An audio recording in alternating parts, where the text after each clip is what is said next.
Hello everybody, मेरा नाम प्रवीण है and I welcome you at free online coaching and Bhagwan study centre.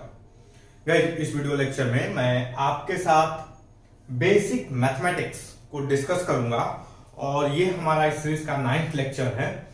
Guys, इससे पहले हमने मतलब अप टू 7th लेक्चर में बेसिकली जो एससी वर्मा के डिफरेंशिएशन और इंटीग्रेशन से जो क्वेश्चन थे हम उसको डिस्कस कर रहे थे और ये इसी का कंटिन्यूएशन है। गाइस, बेसिक मैथमेटिक्स जो है फिजिक्स को सॉल्व करने के लिए, फिजिक्स को समझने में बहुत हेल्पफुल रहता है। ओके, तो बिना इसके हम लोग बिना इन सब चीजों के फिजिक्स को नहीं समझ सकते। ओके गाइस, तो अभी तक हमने जो लास्ट लेक्चर था, लास्ट लेक्चर में हमने बेसिकली क्या क्या डिस्कस किया था। तो देखो बेसिक मैथमेटिक्स जो एससी वर्मा का जो चैप्टर नंबर 2 है, physics and mathematics, SC Verma का जो चैप्टर नंबर 2 है, फिजिक्स एंड मैथमेटिक्स, इसके बेसिस पे मैंने 2 पार्ट में लेक्चर बनाए हैं। एक लेक्चर क्या है, बेसिकली वेक्टर का, और दूसरा जो लेक्चर है वो है, दूसरा जो लेक्चर की सीरीज है वो बेसिकली क्या है, एक ये सीरीज है, वेक्टर की सीरीज है, ठीक ना। और दूसरा जो है बेसिकली बेसिक मैथमेटिक्स का है।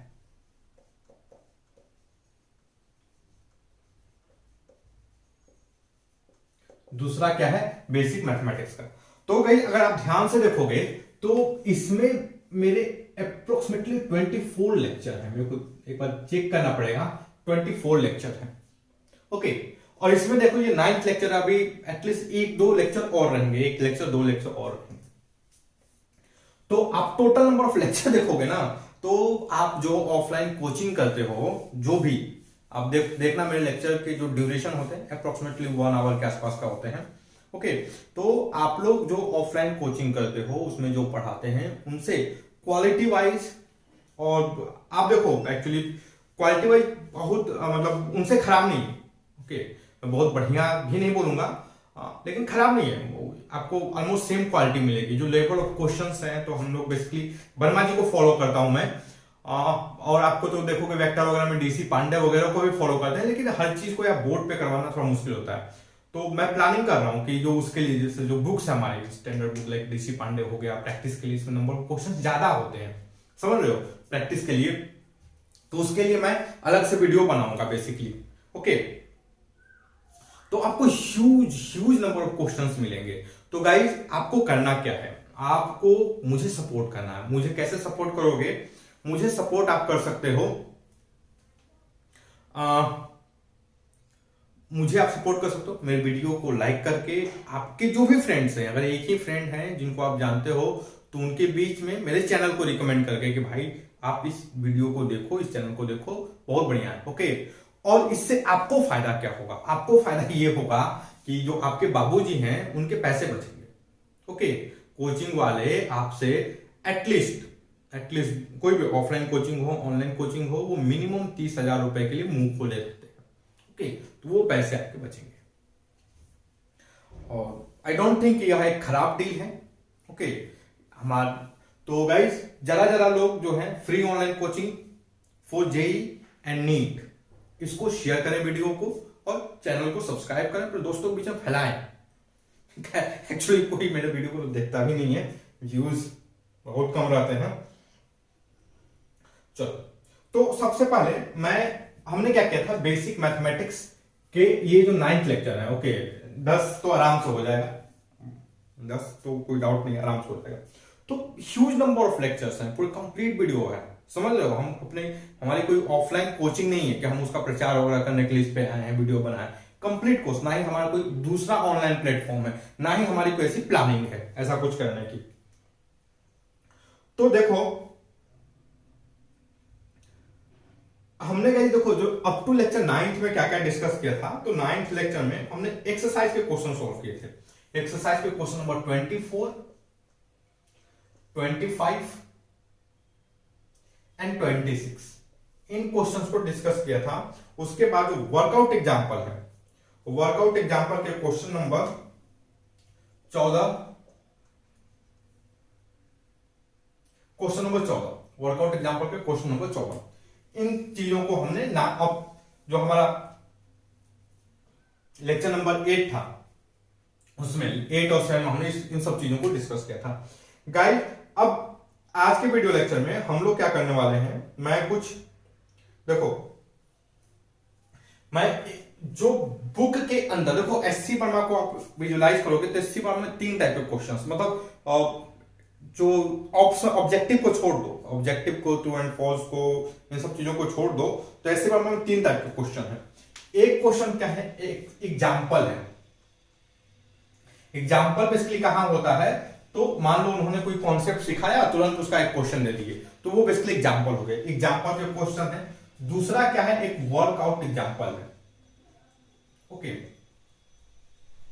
वर्कआउट एग्जाम्पल है।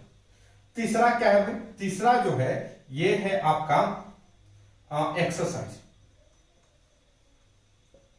ओके। तो ये जो 14 था, 14 नंबर का, ये बेसिकली वर्कआउट एग्जाम्पल क्या था, 24, 25, 26 ये जो थे ये आपके एक्सरसाइज के क्वेश्चन है। अभी हम लोग जा रहे हैं एग्जाम्पल के, एग्जाम्पल का जो एग्जाम्पल नंबर 2.7 है। बेसिकली आप देखोगे जो इंटीग्रेशन का जो टॉपिक है उसका जो क्वेश्चन है 2.9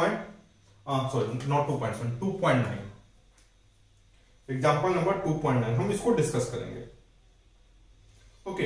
हम किसको डिस्कस करेंगे, एग्जाम्पल नंबर 2.9 को। तो देखो एग्जाम्पल नंबर क्या है 2.9 क्या है, example number 2.9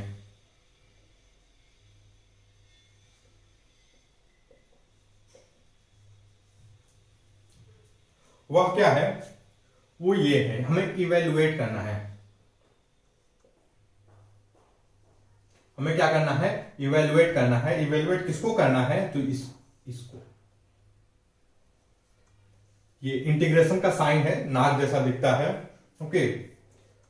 2x² plus 3x plus 5, तो हमें क्या है, हमें इस चीज को इवेल्युएट करना है, ठीक ना, dx।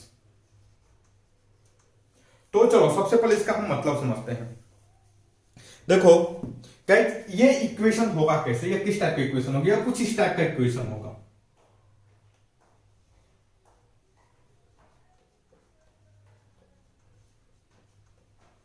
ओके, या समथिंग लाइक दिस, इस टाइप का इक्वेशन होगा। और इसमें अगर मैं इसका ग्राफ वाले देखो, जो ये जो साइन है इसकी इंटीग्रेशन का साइन है। आई होप ये जो साफ बना हुआ ये जो साइन है ये बेसिकली इंटीग्रेशन का साइन है, आपको कोई दिक्कत नहीं होगी। और ये जो है 3 और 6 ये बेसिकली x की लिमिट है, मतलब x कहां से कहां तक वेरी कर रहा है। 3 क्या है, यह x की लोअर लिमिट है, और 6 क्या है, x की हायर लिमिट, अपर लिमिट है। यह क्या है, लोअर लिमिट ऑफ x,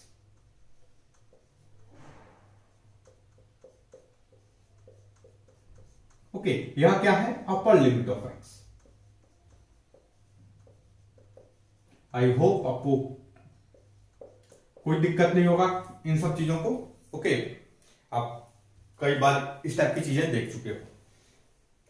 अच्छा एक चीज देखो, अब y की जब y इक्वल टू 3 होगा और x इक्वल टू 3 होगा तो y की वैल्यू क्या होगी, एक बार हम चेक कर। देखो ये वैल्यू रखना कोई बड़ी बात नहीं है। अब मेरा चीज समझना, आप क्वेश्चन नहीं सोल्व कर रहे हो, आप एग्जाम में नहीं बैठे हो, आप क्या कर रहे हो भाई, आप तैयारी कर रहे हो, आप अभी प्रैक्टिस कर रहे हो। प्रैक्टिस जब करते हैं ना यार, तो एक एक चीज को हम थोड़ा समझने की, पॉलिश करने की कोशिश करते हैं, समझ रहे हो। हम अपने ऊपर काम करते हैं, तो अपने ऊपर काम तो हम धीरे धीरे आराम से करेंगे ना भाई। किस बात के हड़बड़ी, एग्जाम में थोड़ा ना बैठे हैं कि हमें अपना टैलेंट दिखाना है कि देखो ना हम इसको कितनी तेजी से सॉल्व कर पाए। नहीं भैया, हम एग्जाम में नहीं बैठे हैं। और जेई का जो एग्जाम होता है, मेंस का, नीट का, सफिशिएंट टाइम रहते हैं उसमें। वो ऐसा नहीं है कि मतलब आपको क्वेश्चंस बहुत ज्यादा हैं, टाइम कम है, उसमें आपका बिलियन से चेक करते हैं, कॉन्सेप्ट चेक करते हैं बेसिकली, ओके। तो अगर x इज इक्वल टू 3 पे y की वैल्यू क्या आएगी, x इज इक्वल टू 3 पे y की वैल्यू क्या आएगी, तो देखो 3 का square 9, 2 into 9 plus 3 into 3 plus 5, यह क्या हो जाएगा भाई, देखो यह 27 हो जाएगा। 27 प्लस 5, 27 प्लस 5 क्या हो जाएगा भाई, 32। तो x इज इक्वल टू 3 पे y की वैल्यू आएगी 32। मतलब अगर यह कोऑर्डिनेट एक्सिस है, या अगर let us assume this is the x axis या y एक्सिस, और ये पॉइंट 3 है, ओके, तो 32 कहीं यहां पर आएगा, इस पॉइंट का कोऑर्डिनेट होगा 32, 32 ये एक पॉइंट होगा यहां पे। और समझ रहे हो, यह दूसरा जो पॉइंट है, दूसरी लिमिट क्या है भाई, x इज इक्वल टू 6 है, x इज इक्वल टू क्या है, 6 है। तो मैं अगर यहां पर 6 का स्क्वायर रखूं तो देखो यह क्या हो जाएगा भाई, 2 इंटू 6 का स्क्वायर 36 प्लस 3 इंटू 6 प्लस 5। अब ध्यान से देखो 72 plus 18 90, 72 36 into 2 that is the 72 plus 18, 72 plus 8 80 plus 10 90, अब 5 95, तो this is the basically 95। Okay, तो हमारा अगला जो पॉइंट होगा यह 3 है, इतना अप्रोक्सीमेटली यहां पर ये जो पॉइंट होगा यह 6 3 0 6 0, और यह क्या है भाई, ये वाला पॉइंट लेटर से जो ये हो गया 695। ओके, और गाइस देखा जाए तो यह बेसिकली यह स्ट्रेट नहीं होगा, यह समथिंग मतलब ऐसा इंक्रीजिंग टाइप का होगा, ऐसे ऐसे। और हमने इस टाइप का ऊपर का अपवर्ड क्यों बना है, क्योंकि हमें पता है भाई कि यहां पे इसका कोफिशिएंट देखो, ये एक्स स्क्वायर जो कोफिशिएंट है वो 2 है, पॉजिटिव है, समझ रहे हो, एक्स स्क्वायर का कोफिशिएंट क्या है भाई, 2 है, पॉजिटिव है।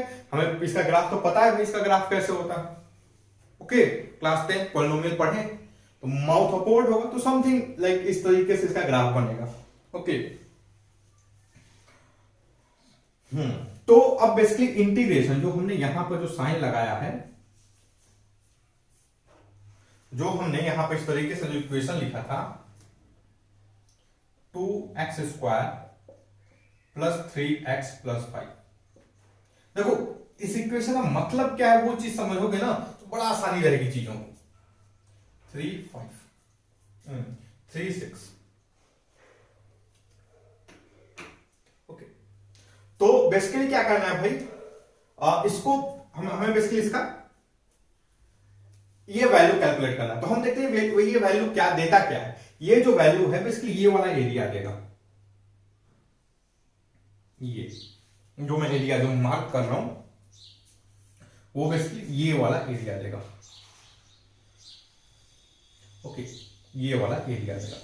और एरिया ये कहां से कहां तक का होगा, तो देखो अब ये एक जो ये एरिया किससे किससे बाउंडेड है, तो ये बाउंड्री देखो इसकी, एक ये लाइन है x इज इक्वल टू 3, या एक दूसरी लाइन है x इज इक्वल टू 6, यह एक कर्व है, okay, y is equal to 2x square plus 3x plus 5, यह कर्व है। और ये वाला जो लाइन है, ये जो लाइन है यह है y इज इक्वल टू 0, या फिर मैं बोलूं x एक्सिस, ओके। तो ये जो पूरा एरिया है, यह जो एरिया है बेसिकली ये वाला ये जो शेडेड रीजन है ना, जो ये वाला, इस रीजन का एरिया देगा। आई होप आप इस बात से एग्री करोगे, समझ रहे हो, आप इस बात से एग्री करोगे, कोई दिक्कत नहीं होगा।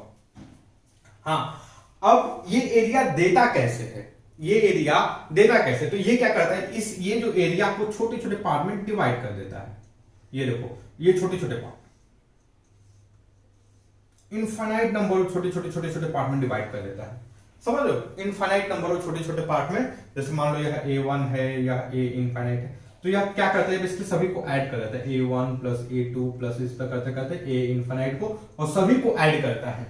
और सभी को ऐड करने के बाद, ये जो छोटे छोटे पार्ट को सभी को ऐड करने के बाद ये जो इक्वेशन है वो कुछ इस तरीके से बनता है।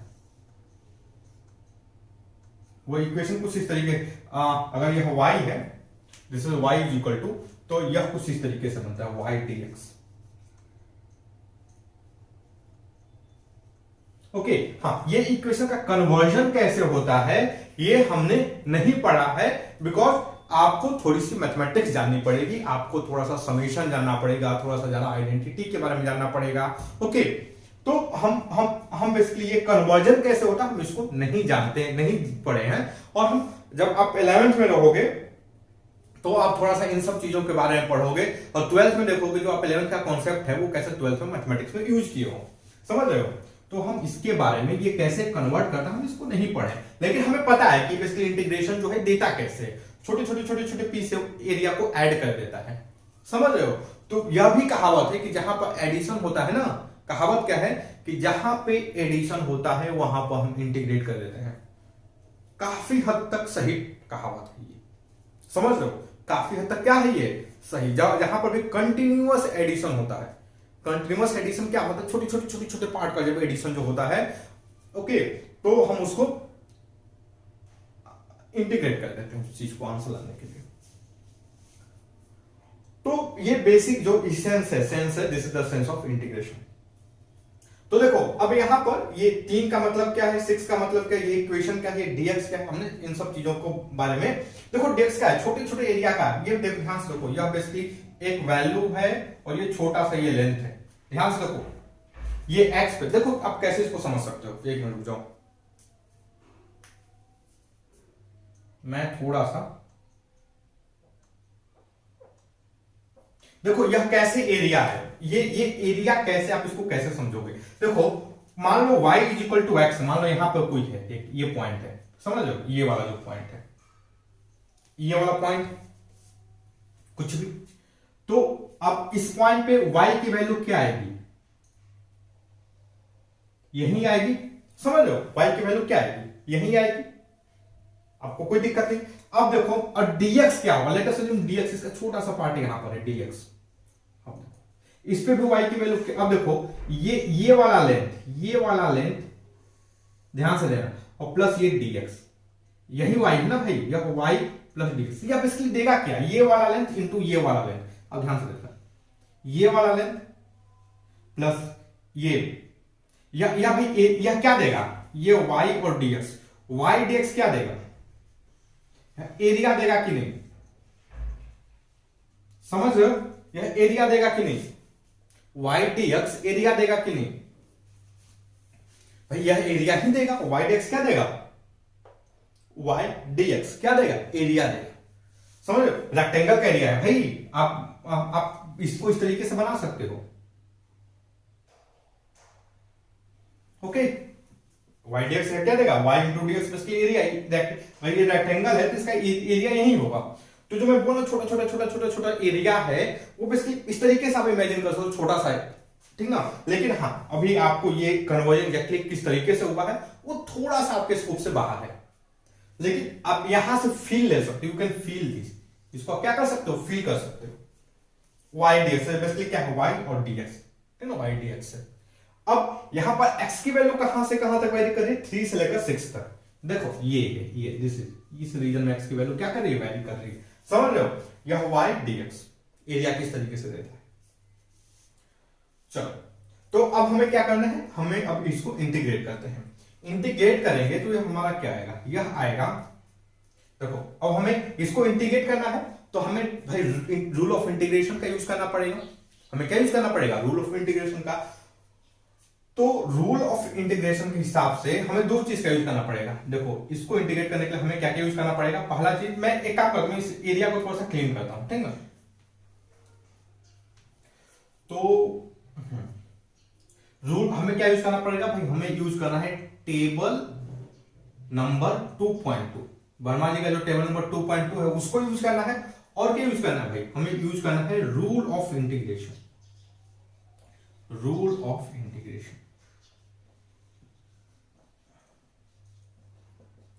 तो भाई देखो रूल ऑफ इंटीग्रेशन के हिसाब से अगर रूल ऑफ इंटीग्रेशन में लगाऊं तो मैं इसको क्या लिख सकता हूं, मैं इसको इस तरीके से लिख सकता हूं 3 6 2x² dx plus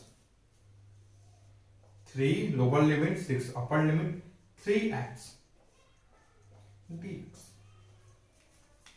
plus 5 dx 3 lower limit 3 upper limit. ये रूल ऑफ इंटीग्रेशन के हिसाब से मैं इस तरीके से लिख सकता हूं। ओके, कौन सा रूल है वर्मा जी में, या कौन सा रूल है वर्मा जी में, इसको एक बार देख लेते हैं। तो देखो वर्मा जी में यह रूल नंबर है, रूल नंबर सी है। यह कौन सा रूल नंबर है? Rule number c, Verma ji का जो रूल नंबर सी है। Okay, by rule number c. देखो गाइस, एक अच्छी बुक को फॉलो करने के फायदे क्या होते हैं? एक अच्छी बुक को फॉलो करने के फायदे ये होते हैं, आपको नोट्स बनाने की जरूरत नहीं पड़ती है। ओके, एक अच्छी बुक को आप फॉलो करते हो ना, तो आपको वो माइंड मैप वगैरह की जरूरत नहीं पड़ती है, जो मार्केट में डिस्ट्रीब्यूट करते हैं ना कलरफुल 4 रंग के, उसकी जरूरत नहीं पड़ेगी। ठीक, तो फॉलो अ गुड बुक। और Verma ji is really a good book, बहुत जबरदस्त किताब है ये कॉन्सेप्ट को सीखने के लिए। ओके, तो या बाई रूल नंबर सी हम इसको इस तरीके से लिख सकते हैं। चलो, अब देखो गाइस, अगर मैं इसको इस तरीके से लिखूं, मैं इसको फर्दर अगर मैं इस तरीके से लिखूं, 3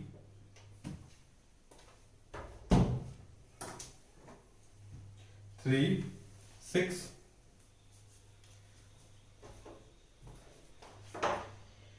और मैं इसको इस तरीके से लिखूं, ये 2 मैं बाहर ले लिया,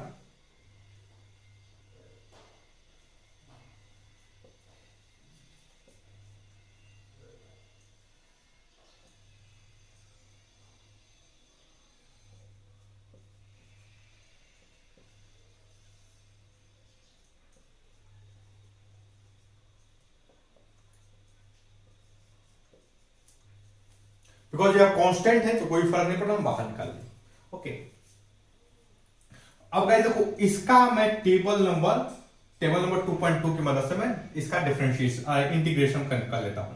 तो यह क्या हो जाएगा 2, यह हो जाएगा x का cube 2 + 1, okay, divided by 2 + 1, x की वैल्यू कहां से कहां तक वेरी कर रही है, 3 से 6 प्लस 3, यह हो जाएगा x power 1 + 1, okay, divided by 1 + 1, x की वैल्यू कहां से कहां तक वेरी करिए, 3 से 6 प्लस 5, यह हो जाएगा, यहां पर ध्यान से देखो x पे पावर 0, तो x पे पावर 0 + 1 डिवाइडेड बाई 0 + 1 कहां से कहां तक वेरी कर रही है भाई, देख रहे हो? क्या देखना, x पे पावर 2 है, 2 + 1, टेबल नंबर 2.2 की मदद से x पे पावर n का इंटीग्रेशन कैसे होता है, 2.2 + 1 डिवाइड बाई 2 + 1, ओके, ये वैरी कर रहा है, ये x पे पावर 1 है तो 1 + 1 डिवाइड बाई 1 + 1, यहां पे x पे पावर 0 है तो 0 + 1 डिवाइड बाई 0 + 1, कहां से कहां तक वेरी कर रहा है, 3 से 6 तक। तो भाई देखो, अगर मैं वैल्यू रखूं तो हमें यहां पर क्या मिलेगा, यहां मिलेगा 2/3, आप ध्यान से देखो 6 का क्यूब -3 का क्यूब, ओके, प्लस 3/2, 6 का स्क्वायर -3 का स्क्वायर, प्लस 5/1, 6, समझ रहे हो, 6 - 3। तो गाइस यह क्या हो जाएगा, देखो 6 का स्क्वायर क्या होगा भाई, 6 का स्क्वायर क्या होगा, 6 का स्क्वायर जो होगा आपका 216 होगा, और ये जो है आपका 3 का स्क्वायर, 6 का क्यूब क्या होगा, 216 होगा, ओके, 3 का क्यूब क्या होगा भाई, 27, 3 का क्यूब क्या होगा, 27, ओके। तो एक चीज देखो गाइस, अगर इसमें से 216 में से 27 गया तो क्या बचेगा भाई, ये आपका बचेगा, देखो 216 में से 16 गया 200, ओके, 200 में से 11 गया तो क्या बचेगा भाई, हमारा 189 बचेगा, हमारा क्या बचेगा भाई, 189। आई होप आप एग्री करोगे, हमारा 189 बचेगा, सही है ना भाई, 16 8 10 11 1 2, हाँ 189, और 189 इंटू 2/3 क्या होगा भाई, तो ध्यान से देखो 6 और क्या हो जाएगा ये 3, 63 इंटू 2 दैट विल बी 126, तो यहां पर क्या आ जाएगा भाई 126, ओके। सिमिलर देखो यहां पर क्या हो जाएगा 36 और यह क्या हो जाएगा 9, 36 - 9, यह क्या होगा भाई 36 में 27 क्या जाएगा ये 27। ओके 36 माइनस 9 तो यह क्या हो जाएगा, यह हो जाएगा 27। I hope. तो plus 3 into 27/2 plus 5 into 3। Okay तो गाइज अगर हम इसको सॉल्व करें तो यह क्या हो जाएगा फिर बेसिकली 126। आप ध्यान से देखो तो यह 3 इंटू यह क्या हो जाएगा भाई 13 दूनी के 26 13.5 प्लस 15। अब एक बार इसको सोल्व कर लेते हैं। या बेसिकली क्या हो जाएगा आपका, ये देखो 126 प्लस 15 यह क्या हो जाएगा भाई, ये हो जाएगा आपका 141 प्लस 13 और 0.5 तो 1.5 39 प्लस 1.5 क्या हो जाएगा 40.5। तो यह क्या आ जाएगा भाई 181.5। ये आएगा यूनिट स्क्वायर, एरिया है ना भाई यूनिट स्क्वायर, क्या आएगा यह 181.5 यूनिट स्क्वायर एरिया होगा। एक बार चेक करते हैं वर्मा जी ने क्या दिया है, तो वर्मा जी का भी सेम है 181.5 यूनिट स्क्वायर। तो गाइस देखो मेरा मेन कहने का जो मतलब है, जो मेन मकसद है वो ये है कि आप चीजों को स्टेप बाय जब आप सीख रहे हो, समझ रहे हो, जो आप बहुत सारे चैनल वाले देते होंगे बहुत सारे ट्रिक बताते हैं, शॉर्टकट बताते हैं, भाई वो शॉर्टकट आपको याद थोड़ा ना रहेगा, बात समझ रहे हो, वो शॉर्टकट याद रहेगा नहीं याद रहेगा। तो आपको करना क्या है भाई, आपको स्टेप वाइज फॉलो करना है चीजों को, स्टेप वाइज। ओके ताकि आपको चीजें समझ में रहे, आपका कॉन्फिडेंस लेवल बूस्टअप रहे, आगे बढ़ता रहे। ओके तो गाइस ये हमने अभी डिस्कस किया एक्सरसाइज का क्वेश्चन नंबर 2, एग्जांपल का क्वेश्चन नंबर 2.9 एससी वर्मा में जो टॉपिक के बगल में जो एग्जांपल दिया ना उसका ये क्वेश्चन नंबर 2.9 था, अभी हमने उसको डिस्कस किया। अब हम कुछ आगे डिस्कस करते हैं। आगे हम कौन सा क्वेश्चन डिस्कस करेंगे, अब हम जा रहे हैं करने आपका वर्कआउट एग्जांपल 15, 16, 17। हम इनमें से डिस्कस करेंगे जो भी हो सके 1 घंटे के अंदर, ठीक ना। 15, 16 और 17 को हम डिस्कस करेंगे। ओके और उसके बाद फिर हमारे कुछ एक्सरसाइज के क्वेश्चन रहेंगे 27, 28, 29। ओके चलो तो 15, 16, 17 को हम डिस्कस करते हैं वर्कआउट एग्जांपल के। चलो मैं एक काम करता हूं, मैं इस बोर्ड को थोड़ा सा क्लीन करता हूं, आगे फिर प्रोसीड करते हैं। आई होप गाइस अगर आप मेरे वीडियो को फॉलो कर रहे होंगे तो ये जो वीडियो है वो आपके लिए यूजफुल होगा। आपको अगर कोचिंग भी करते हैं तो कोई दिक्कत नहीं है, आप मेरे चैनल को एज ए सेल्फ स्टडी के लिए यूज कर सकते हैं। ओके खुद से पढ़ने के लिए, क्योंकि मुझे पता है यार जो बहुत सारे जो डिस्ट्रिक्ट है बिहार में वहां कोई ढंग की कोचिंग नहीं है, लोगों को बाहर जाना पड़ता है। बात समझ रहे हो, देखो जो लोग छोटी सिटी में रहते हैं, लाइक छोटी डिस्ट्रिक्ट में रहते हैं, कस्बों में रहते हैं, ओके तो वहां पे अच्छे टीचर नहीं रहते हैं, उनको क्या करना पड़ता है भाई बड़ी सिटी में जाना पड़ता है। जैसे अगर कोई जैसे सपोज करो कोई बनारस के आसपास में बिहार का कोई लड़का है, जैसे मैं भभुआ डिस्ट्रिक्ट का हूं, तो अब भभुआ में कोई ढंग की कोचिंग नहीं है जो आपको इस तरीके से फोकस इस तरीके से पढ़ाए। ओके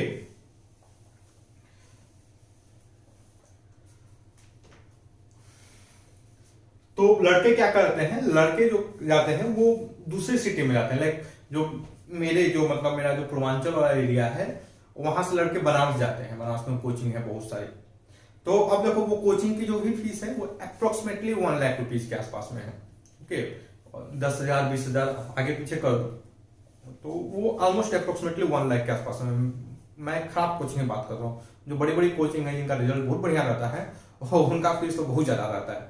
ओके तो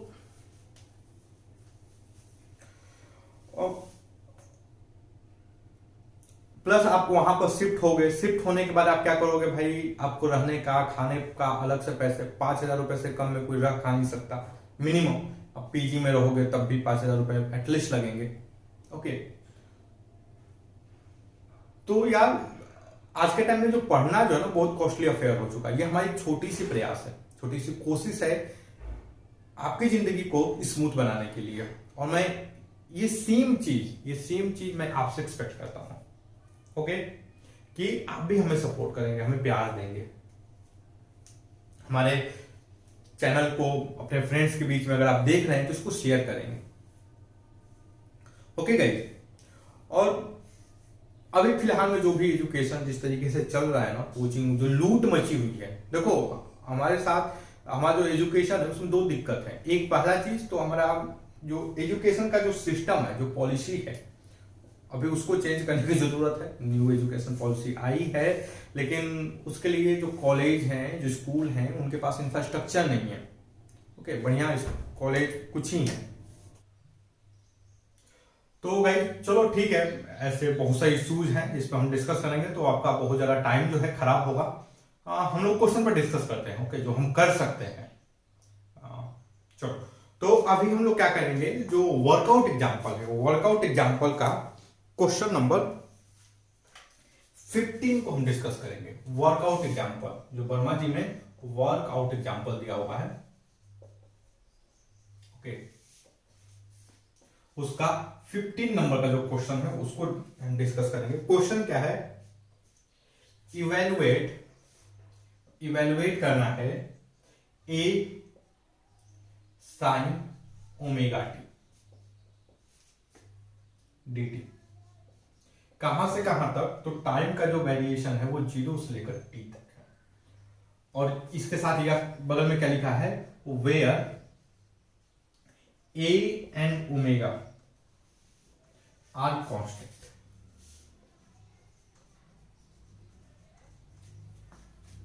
गाइस देखो, ये पहला चीज तो इसका मतलब क्या है, इसका मतलब ये है कि बेसिकली ये कोई एक ऐसा इक्वेशन होगा, y is equal to a sine omega t. यह बेसिकली एक इक्वेशन होगा। देखो मैं एक चीज बोलता हूं कि इस टाइप के इक्वेशन के बारे में आप पढ़ोगे, आपको क्या करना है, इस टाइप का इक्वेशन पढ़ना है। और कब पढ़ोगे, तो बेसिकली जो एसएचएम होता है, सिंपल हार्मोनिक मोशन।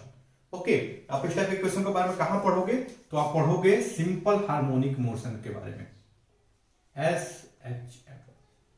जब आप इस टॉपिक को पढ़ोगे तब आप इस टाइप के इक्वेशन को बारे में पढ़ोगे। आप कब फिर पढ़ोगे इस टाइप का इक्वेशन, जब आप वेव पढ़ोगे, वेव जब पढ़ोगे तब जाकर के आप इस टाइप का इक्वेशन पढ़ोगे। ओके, तो ये इस टाइप का जो इक्वेशन है फ्रीक्वेंट आता रहता है। इस टाइप का जो इक्वेशन है वो फ्रीक्वेंट आता रहता है, तो समझ रहे हो, बहुत फ्रीक्वेंट, इस टाइप का इक्वेशन बहुत फ्रीक्वेंट आता रहता है। तो ये जो इंटीग्रेशन है, तो हमें जब हम इस टॉपिक जब पढ़ते हैं तो हमें कभी कभी इंटीग्रेशन की जरूरत पड़ती है।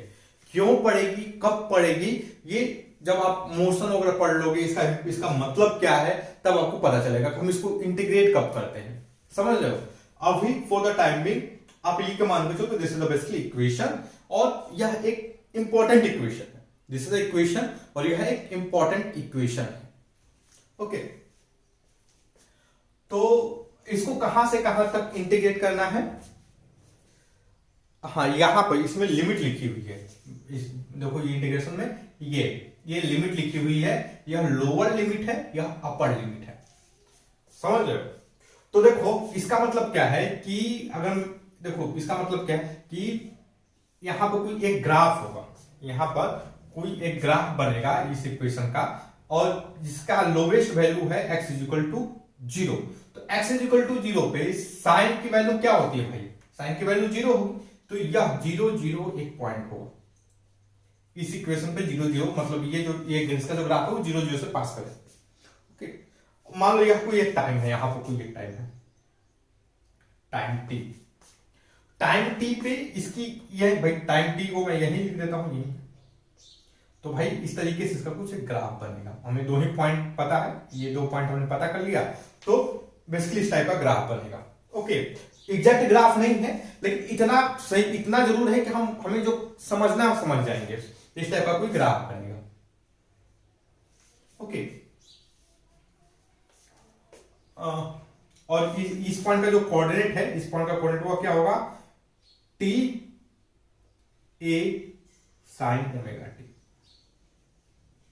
ओके, और हमें इंटीग्रेट करना है, मतलब हमें क्या कैलकुलेट क्या करना है भाई, हमें ये एरिया, देखो हमें क्या कैलकुलेट करना है, हमें ये एरिया कैलकुलेट करना है, समझ लो, हमें क्या कैलकुलेट करना है, हमें ये एरिया, जो एक्स एक्सिस, ये जो ग्राफ है, ये जो कर्व है, y is equal to sine T,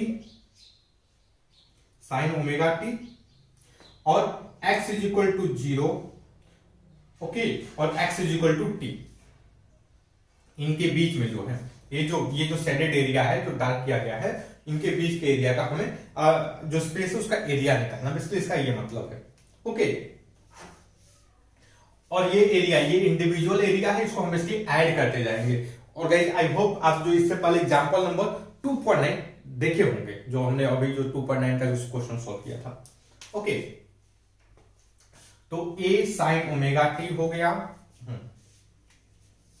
चलो,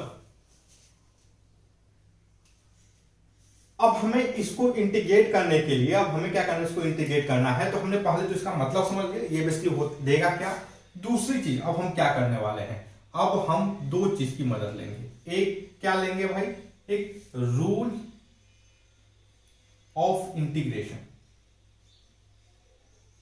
एक हम क्या लेंगे भाई, एक रूल ऑफ इंटीग्रेशन लगाएंगे।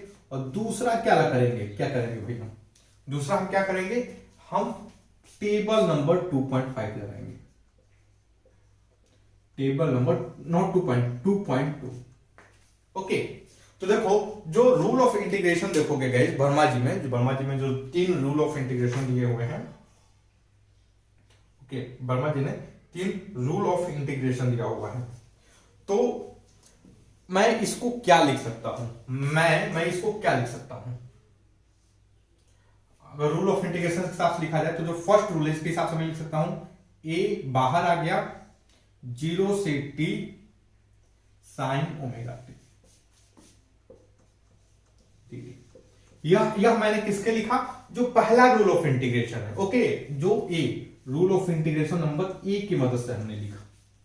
ओके, अब देखो यह ओमेगा टी है, आप गाइस देखोगे जो आप हमारा जो rule of integration number B, जो rule of integration number B क्या है, वह क्या बोलता है, अगर y is equal to F X है और हम इसको इंटीग्रेट करते हैं एफ एक्स डी एक्स, और जो इंटीग्रेट करते हैं यह आता है कैपिटल एफ एक्स आता है।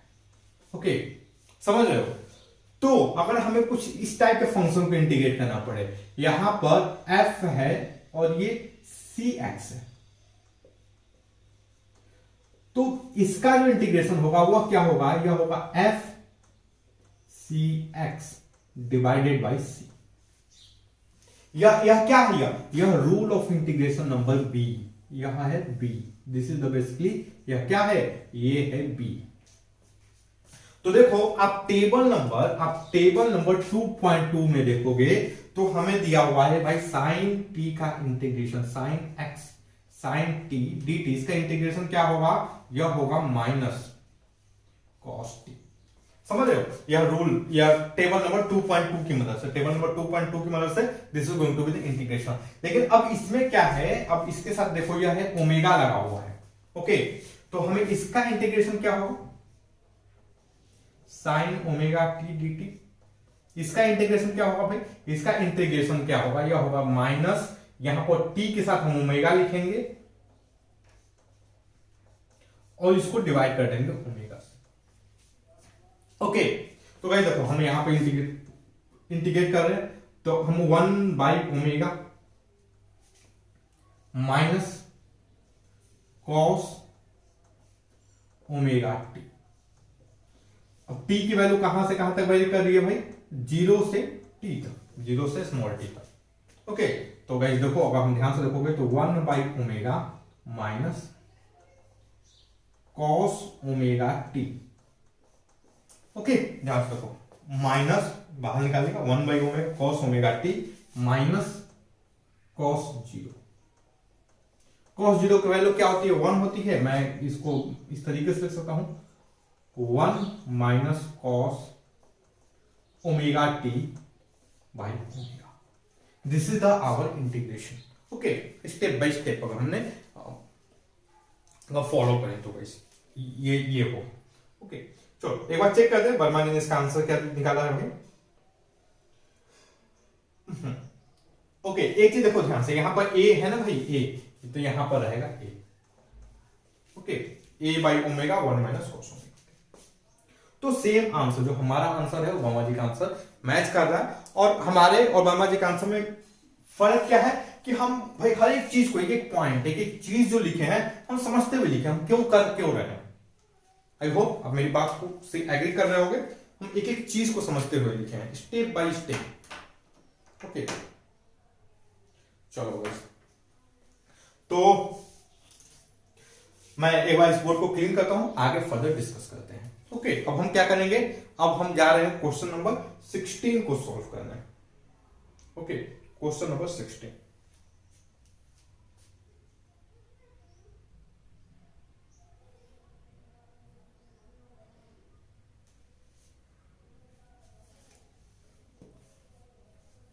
चल, तो मैं एक बार बोर्ड को क्लीन करता हूं, क्वेश्चन नंबर 16 को डिस्कस करते हैं।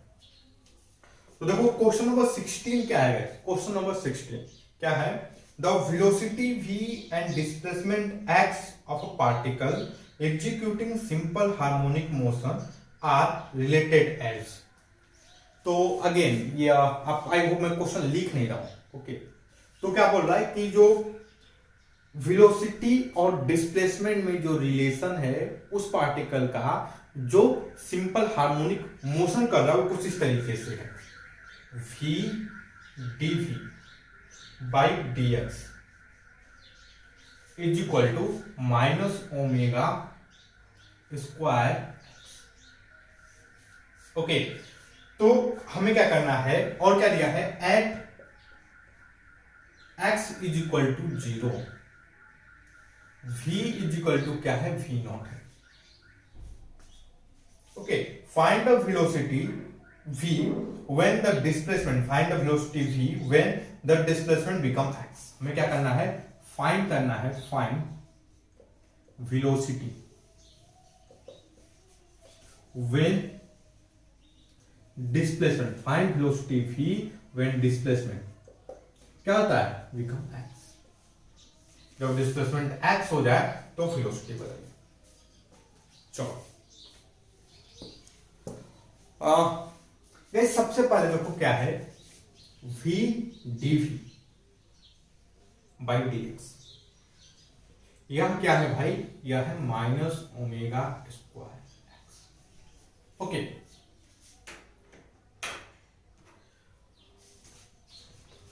तो देखो एक देखो, जब dv बाई dx हो तो थोड़ा सा केयरफुल रहा करो।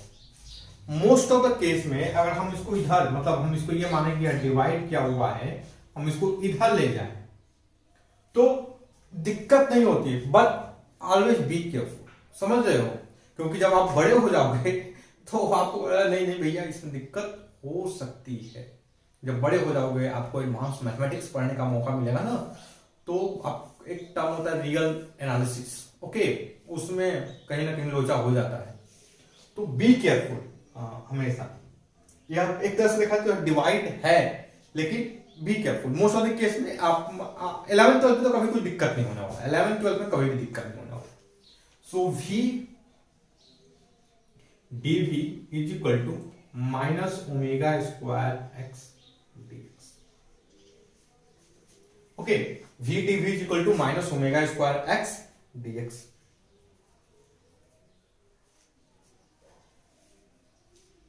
गाइस देखो, यहां देखा जाए तो बेसिकली क्या, हम इसको इंटीग्रेट कर देते हैं दोनों साइड। इसको दोनों साइड क्या कर लेते हैं, इंटीग्रेट कर लेते हैं। देखो at x is equal to 0 velocity क्या है, लिमिट रखा। ओके, अब x is equal to x है, लेटर से जो velocity v is equal to v हो गया। ओके, जो वेलोसिटी है वो v है।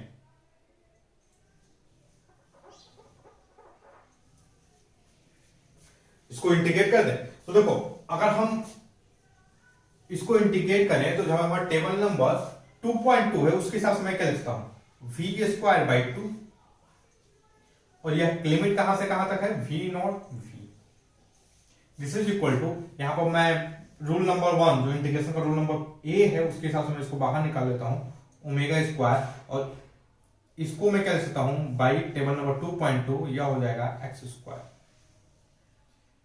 0 से लेकर x। ओके, तो गाइस देखो इसको मैं सॉल्व करूंगा, what I get here 1/2 v² minus v0² is equal to minus ω²/2 x²।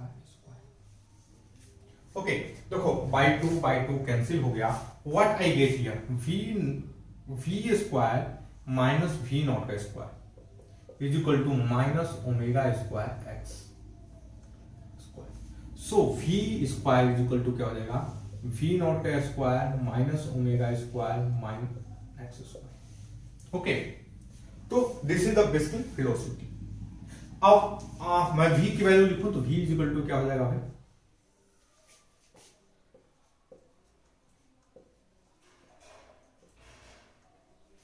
और क्या होगा,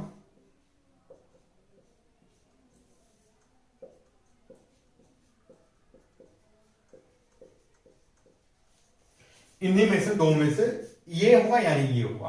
हाँ, अब उसका डायरेक्शन अगर कुछ पता रहे तो हम भाई चेक कर सकते हैं कि ये देखो ये पॉजिटिव होगा, ये क्या होगा, नेगेटिव होगा, तो एक बार डायरेक्शन होगा चेक करना पड़ेगा।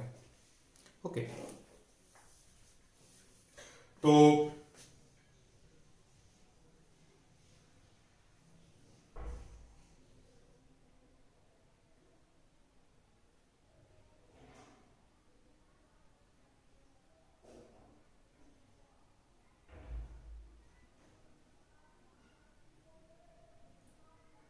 ओके गाइस, तो हम ये मानते हैं कि यह जो v0 है टाइम t इक्वल टू 0 पे वेलोसिटी क्या थी, पॉजिटिव थी, तो हम इसको लेकर चलते हैं, ये होगा।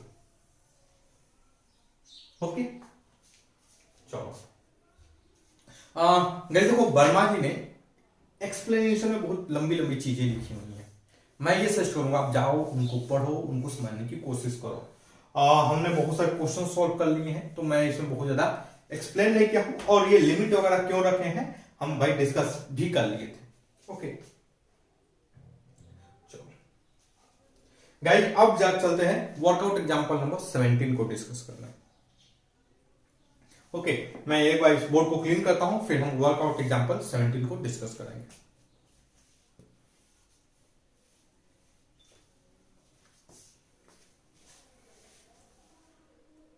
तो दो वर्कआउट एग्जांपल नंबर 17 क्या है, the charge flown through a circuit in the time interval between t and t plus dt is given by dq is equal to e पे पावर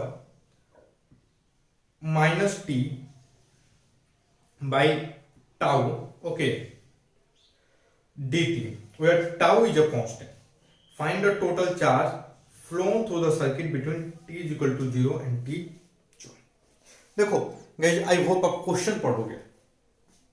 ओके, अब ये जो क्वेश्चन नंबर 17 है, example का जो question number 17 है, इस type का जो क्वेश्चन है कब डिस्कस करोगे एक्चुअल में, जब आप क्लास 12th में जाओगे।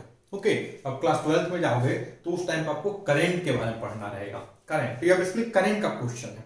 देखो इसमें अंतर क्या है कि इसमें आपको इक्वेशन बना दिया है, डिफरेंशियल इक्वेशन बना दिया है।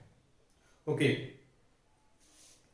तो देखो क्वेश्चन क्या दिया है, the charge flown through a circuit in an interval between time t and time t plus dt। जैसे देखो यह एक सर्किट है, यह एक सर्किट है, इसके थ्रू करंट फ्लो कर रहा है।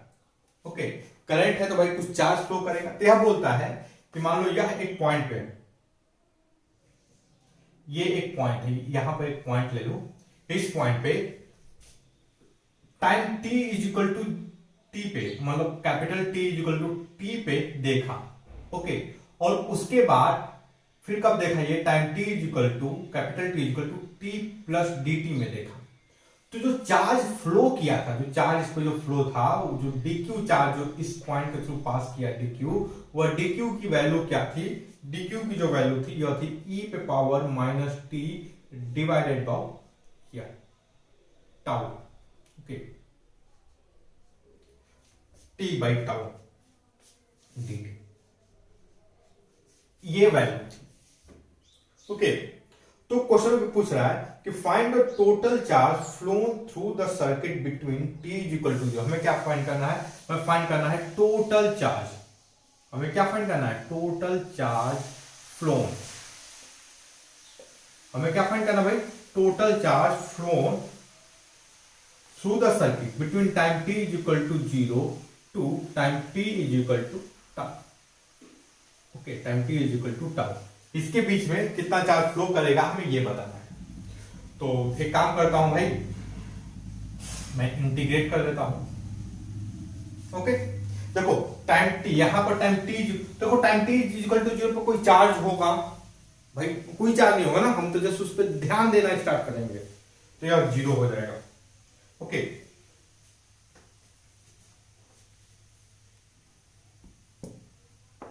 हम बात समझ रहे हो, जैसे जब पानी मान लो, या इसको कोई ऐसे फेंक रहा है, ऐसे मैं बार बार फेंक रहा हूं, तो भाई जब आप देखोगे तो उस टाइम पे तब 0 मानोगे ना भाई, उसके बाद से आप देखना शुरू करोगे ना। और लेट अस अज्यूम यह हो गया, इस पे जब ये टाउ टाइम आ गया था तो यह इस पे क्यूब चार्ज फ्लो किया। गाइस अगर हम इसको इंटीग्रेट करें, देखो हमको एक इसको इंटीग्रेट करना होगा, तो इसका इंटीग्रेशन यहां पर भाई क्यू पे पावर क्या होगा भाई, 0 होगा। ओके, तो बाय टेबल नंबर 2.2 के हिसाब से इसकी वैल्यू क्या हो जाएगी भाई, यह हो जाएगी क्यू। और क्यू कहां से कहां तक वैल्यू कर रहा है, 0 से लेकर के कैपिटल क्यू तक।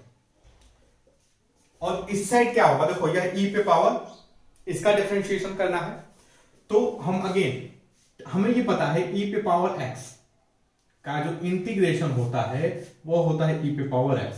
यह टेबल नंबर 2.2 में नहीं दिया है, हम इसको कैसे पता करेंगे, हम पता करेंगे इसको टेबल नंबर 2.1 से। और टेबल नंबर 2.1 में क्या दिया है, e पे पावर x, इसका जो डिफरेंशिएशन होता है वो होता है e पे पावर x। तो भाई इसको इंटीग्रेट करेंगे तो सेम आएगा, तो e पे पावर x का जो इंटीग्रेशन होता है वो e पे पावर x होता है। ओके, चलो, तो ये देखो इसका इंटीग्रेशन क्या होगा हमें ये पता हो गया। अब हम क्या यूज करेंगे गाइस, अब हम यूज करेंगे रूल नंबर बी, जो इंटीग्रेशन का रूल नंबर बी है हम उसको यूज करेंगे। तो रूल नंबर बी के हिसाब से इसका इंटीग्रेशन क्या होना चाहिए, तो आप ध्यान से देखो, यह इसको मैं क्या लिख सकता हूं रूल नंबर बी को अप्लाई करने के लिए, e पे power t into -1 by tau. Okay, ये इस तरीके से इसको लिख सकता हूं। तो यहां बेसिकली क्या हो जाएगा, देखो ध्यान से, तो 1 divided by -1 divided by tau, और इसका क्या आ जाएगा भाई, e पे पावर -t बाई टाउ। कहां से कहां तक वैरी कर रहा है, यह कर रहा है 0 से लेकर टाउ तक।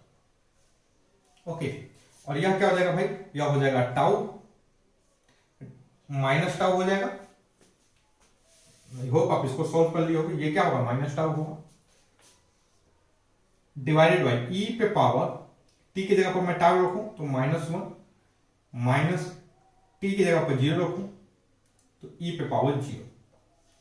तो यह वैल्यू क्या आएगी भाई, अगर मैं इसको टाउ मल्टीप्लाई कर दूंगा तो 1 माइनस e पे पावर -1। तो चार्ज क्या आएगा भाई,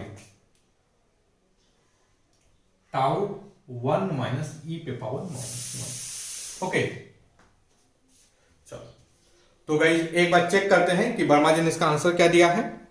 और ध्यान से देखो वर्मा जी ने क्या लिखा है, वर्मा जी इसको इस तरीके से लिखे हैं, टाउ 1 माइनस 1 बाई ई। तो सेम है हमारा आंसर, वर्मा जी का आंसर सेम मैच कर रहा है। Okay guys, so that's all guys. I hope कि ये जो हमारा वीडियो लेक्चर है ये आपके स्टडी में हेल्पफुल होगा। And guys, if you like my video then don't forget to subscribe my YouTube channel, free online coaching and Bhagwan Study Center. Thank you for watching. Have a nice day.